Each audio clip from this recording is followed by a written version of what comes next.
Sabemos que a Grécia não nasceu do dia para a noite. Suas lindas cidades à beira-mar são resultado de uma história rica que passou por muitas fases de guerra, de mitologia, de filosofia e de muita construção cultural. Vamos às fases da Grécia. E aí, pessoal, a gente vai começar hoje uma aula sobre os períodos ou as fases da história da Grécia, porque é assim que os historiadores entenderam melhor a história da Grécia. Eles dividiram ela em fases e analisaram como evoluiu esse povo até ele virar um império, né? O Império Grego de Alexandre o Grande, que é o que a gente vai ver hoje. Como é que a Grécia caminhou, qual foi essa caminhada que ela teve até ela virar um império. Vamos começar, então, com o primeiro período que a gente vai estudar da Grécia, quando a Grécia ainda estava em formação, quando vários povos ocuparam a Grécia. Esse é o período pré-homérico. Por que a gente chama esse período de pré-homérico? Porque um poeta, escritor cego, chamado Homero, começa a contar sobre os costumes, as características, enfim, tudo sobre a Grécia como a gente conhece até hoje, as principais características, quando ele escreve duas obras, a Ilíada e a Odisseia. E a gente percebe que existe um vácuo entre o que o Homero escreveu e o que vinha antes. Então, tudo que veio antes do Homero, que os historiadores conseguiram descobrir, a gente chama de período pré-homérico. O que foi esse período pré-homérico? Pois esse período pré-homérico foi bem movimentado. É o período da ocupação dos povos na Grécia, quando vários povos chegaram naquele lugar fértil, com vales férteis, né, rochosos, vulcânicos, e se estabeleceram ali, com aquele litoral entrecortado, aquelas várias ilhas. Então, quando vários povos chegaram na Grécia, a gente chama o período de pré-homérico. Que povos foram esses? Aqui a gente tem os principais, né? Os jônios, os eólios, os dórios e os arcadianos, mas nós temos os pelasgos também, que pelo jeito já estavam lá quando esses outros povos chegaram. Cada um desses povos deu características principais para a Grécia. É nesta hora que a ilha de Creta está crescendo muito, está fazendo uma grande civilização, que é a civilização cretense, e os acadianos, os aqueus, né, fizeram aqui uma grande cidade chamada Micenas. E esses micênicos, junto com os cretenses, formam a civilização creto-micênica. A migração deste povo aqui para a península deu as características principais do povo grego. Porém, provavelmente pela invasão dos dórios, essa evolução de Micena, dos creto-micênicos, ela regrediu. E a Grécia voltou a ter uma condição que ela tinha inicialmente, quando os povos ocuparam a Grécia. Ela se formou em gênos novamente, comunidades familiares que começavam a crescer, unidas por um laço familiar, e quando elas cresciam muito, viravam uma aldeia, até que com o tempo elas viraram uma polis. Então, no fim do período pré-homérico, houve uma invasão dos dórios, porque no período pré-homérico, no final, já estavam se formando cidadezinhas, já estavam se formando polis, né? Principalmente com os cretomicênicos ou com os micênicos.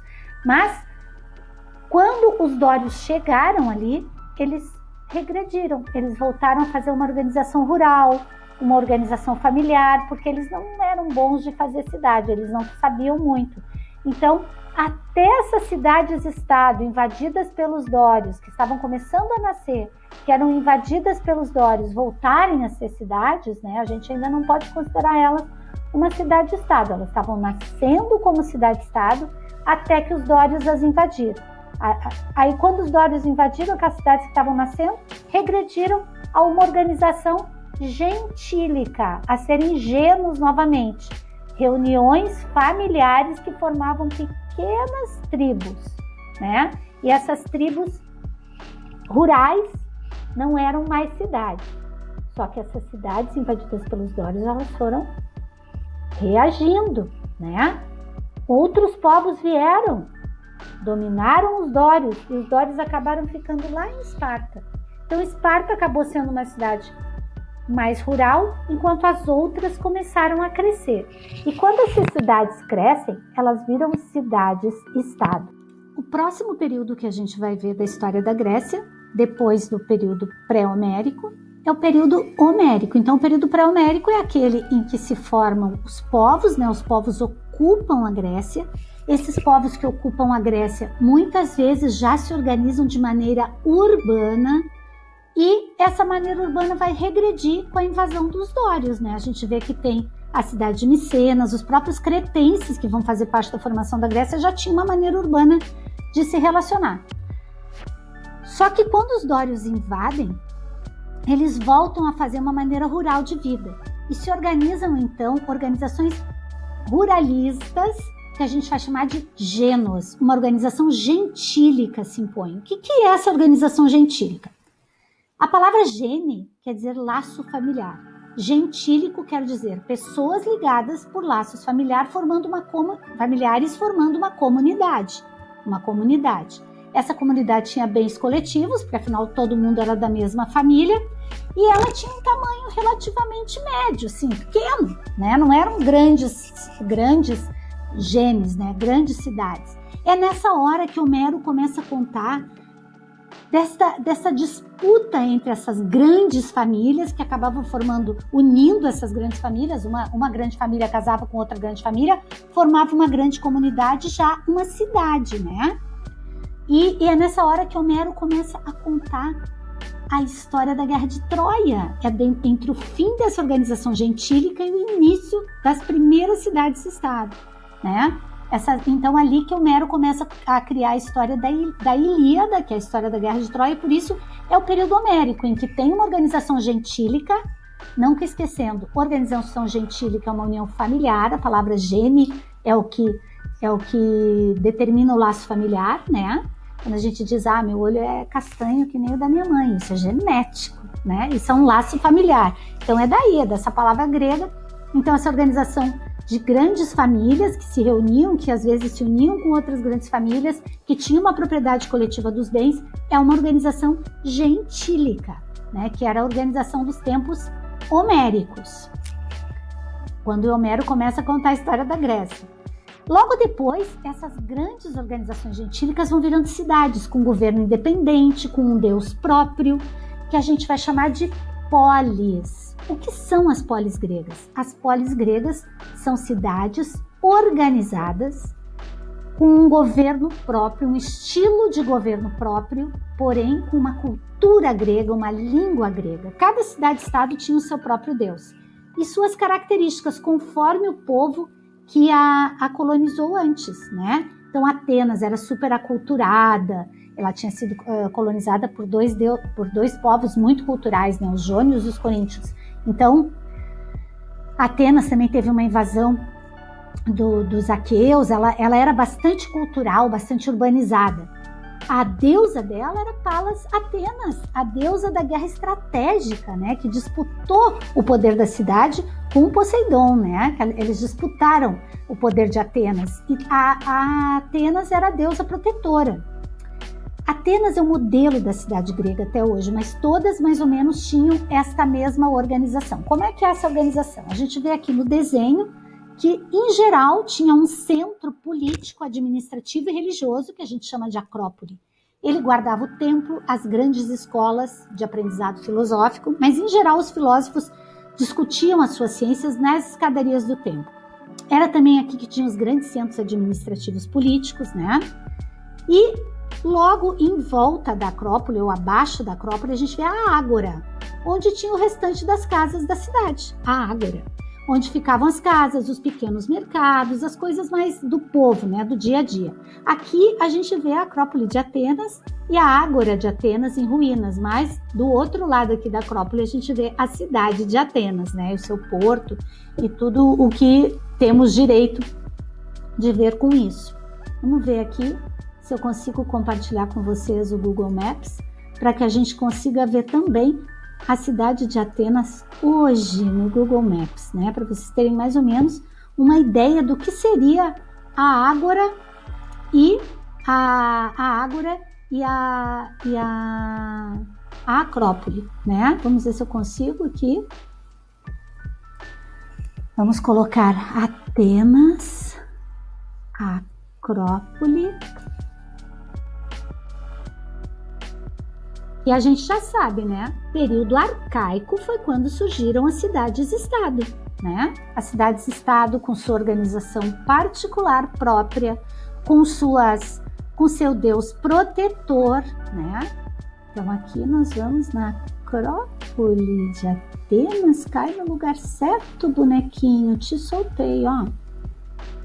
A gente vai até a Acrópole de Atenas. Vamos ver se a gente vai conseguir. Por que eu quero levar vocês com o Maps até a Acrópole de Atenas? Porque para que vocês vejam como ela fica no alto, né? Aqui no Google Maps a gente tem a real noção, né? Vocês estão vendo que lá embaixo é a cidade de Atenas.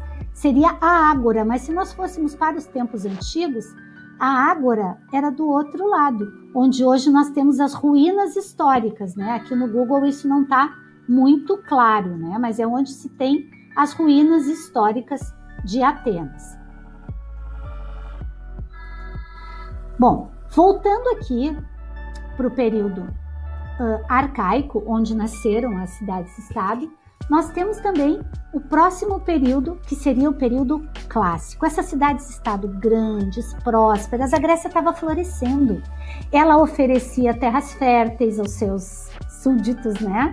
Oferecia grandes vales férteis, portos maravilhosos, né? As cidades-estado estavam em relativa paz, até que um povo vindo da Ásia Menor, os persas, os persas tinham o sonho de fazer um império universal, e esse império eles iam fazer conquistando os outros países para que eles nunca mais guerreassem. Olha a lógica desses persas, né? Nós vamos, para ter a paz universal, nós vamos fazer uma guerra e conquistar todos os outros países, assim nós, gerenciando todos os outros países, nós os persas, nós vamos manter a paz universal, né? Essa era a ideia dos persas. Não era bem assim que eles faziam. Eles conquistavam os outros países e, na sequência dessa conquista dos outros países, eles quase que imediatamente libertavam os escravos. Persa não gostava muito de ter escravo, não. Cobravam altos impostos e sobreviviam muito bem. Enfim, resolveram atacar a Grécia. Os gregos chamavam o povo persa de povo medo, porque eles originalmente vinham de uma terra que era dos medos, na Ásia Menor. E os gregos seguiram chamando eles de medos. Por isso que a guerra entre os persas e os gregos são chamadas de guerras médicas. Não é uma guerra entre o pediatra e o ortopedista. É a guerra entre o povo medo e o povo grego. O povo medo e o povo grego tiveram muitas guerras médicas, sendo que o sucesso de vencer essa guerra coube aos gregos. Como é que os gregos conseguiram vencer as guerras médicas? Porque eles se uniram numa sociedade, numa confederação de cidades-estados, a Confederação ou Liga de Delos. Nela existia um acordo, uma associação de todos os exércitos, de todas as cidades-estados gregas. Cada um dava um pouco, um dava barcos, outro dava soldados, outro dava treinamento militar, outro dava comida, né, o que tivesse em abundância na cidade, para que unidos eles conseguissem combater os persas, que em levas, vez por outra, invadiam as cidades-estado grega. Pois a Liga de Delos foi um sucesso. Ela conseguiu evitar que os persas tomassem conta dos gregos, e foi a primeira grande derrota dos persas. Dizem que na história da Pérsia isso nunca é contado, né? As guerras médicas é como se elas nunca tivessem existido na história da Pérsia, que só os gregos é que contam, né? Tamanha é a vergonha que eles sentiram. Mas enfim, os persas acabaram sucumbindo porque a Liga de Delos conseguiu vencê-los. Quem coordenava essa liga? Atenas. Foi dada a Atenas a coordenação da Liga de Delos. Quando termina a guerra, Esparta acha que Atenas está muito rica porque roubava da Liga de Delos e inicia uma guerra com Atenas pela posse, pela coordenação da Liga de Delos. Essa guerra é chamada Guerra do Peloponeso. Por que ela é chamada Guerra do Peloponeso? Porque a região onde Esparta se encontrava era o Peloponeso. Era uma cadeia de montanhas que dividia a Península da Ática da Península do Peloponeso. Então ali naquela região é que houve a Guerra do Peloponeso, entre os atenienses, olha aqui o símbolo da coruja de Atenas, né? E os espartanos pela posse da Liga de Delos. Quem é que de Delos? Quem ganhou? Os espartanos. Só tinha um problema que os espartanos não lembraram, eles eram muito bons de guerra. Eles eram muito corajosos, muito destemidos, mas eles não sabiam não tinham muita cultura, eles nunca sabiam gerenciar os números, os gastos ou os não gastos da Liga de Delos. O que aconteceu com a Liga de Delos? Apesar de Tebas ter tentado salvar a Liga, ela foi por água abaixo. Tebas ainda tentou assumir o poder no lugar de Esparta para ver se conseguia salvar a Liga, mas não houve jeito. A Liga de Delos acabou fracassando para sempre. Com isso, todas as cidades-estado ficaram muito problemáticas, muito empobrecidas, muito enfraquecidas. Foi então que um rei vindo daqui dessa região, a região da Macedônia, resolve invadir a Grécia. Filipe II, vendo a fraqueza das cidades-estado, o grande desânimo do povo grego depois de tantas guerras médicas e mais uma guerra civil entre as duas cidades-estado gregas, Atenas e Esparta, ele diz: tão fraquinhos, vão invadir. Filipe II invadiu. Nos primeiros anos de invasão, ele é assassinado. E quem fica com o poder é o filho dele, que depois de vencer os irmãos, acaba tomando o poder da Grécia. Quem é o filho dele? Esse cidadão aqui, Alexandre o Grande. Por que, professora, que ele é chamado de o Grande? Primeiro porque jovenzinho ele assumiu o poder da Grécia e uniu todas as cidades-estados sob seu domínio. E logo depois ele expandiu a posse da Grécia, à Ásia Menor, ao Egito e à Índia. Ou seja, conquistou muita terra. E cada terra que o Alexandre conquistava, ele colocava um pouco da cultura da Grécia. Por exemplo, no Egito, a gente tem uma dinastia inteira de faraós gregos, que advindos das tropas militares que dominaram o Egito. Cleópatra é uma faraona da dinastia grega, dos Ptolomeus. Ela não é egípcia como raça, ela só é uma faraona egípcia porque ela nasceu no Egito. Será que tem diz faraona? Mas eu acho que é faraona sim. Ela é uma faraó, egípcia, porque ela assumiu o poder no Egito. Mas ela, na verdade, a raiz genética dela, olha a genética aí de novo, é uma genética grega, porque o irmão dela, os outros irmãos todos, antepassados dela, eram gregos. E só são gregos porque Alexandre o Grande conquistou o Egito. Aliás, tem uma cidade no Egito maravilhosa que se chama Alexandria. E lá tinha a maior biblioteca, uma das 7 maravilhas do mundo, era o farol também de Alexandria. Lembra aquela aula das 7 maravilhas do mundo? Era em Alexandria porque Alexandre o Grande conquistou o Egito. Conquistou vários reinos da Pérsia e safadinho, ele casava com várias princesas, casou com mais de uma, para fazer laços de políticos, então ele fazia casamentos.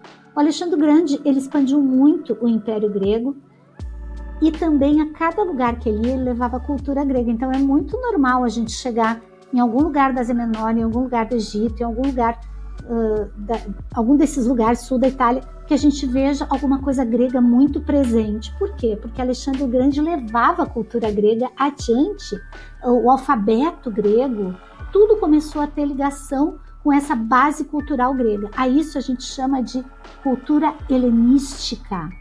Professora, por que não chama cultura greguística?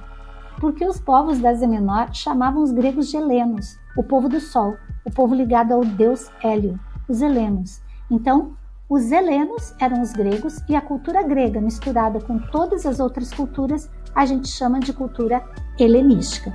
Um pouco da escultura grega está em quase todos esses povos conquistados. Às vezes chega na Índia, meu Deus, isso parece grego. Por que é uma mistura da Grécia com a cultura indiana, é uma cultura helenística e ela está presente em muitos e muitos lugares no mundo conhecido. Espero que vocês tenham gostado, que vocês tenham aproveitado e qualquer dúvida, estamos aí, é só perguntar. Tchau!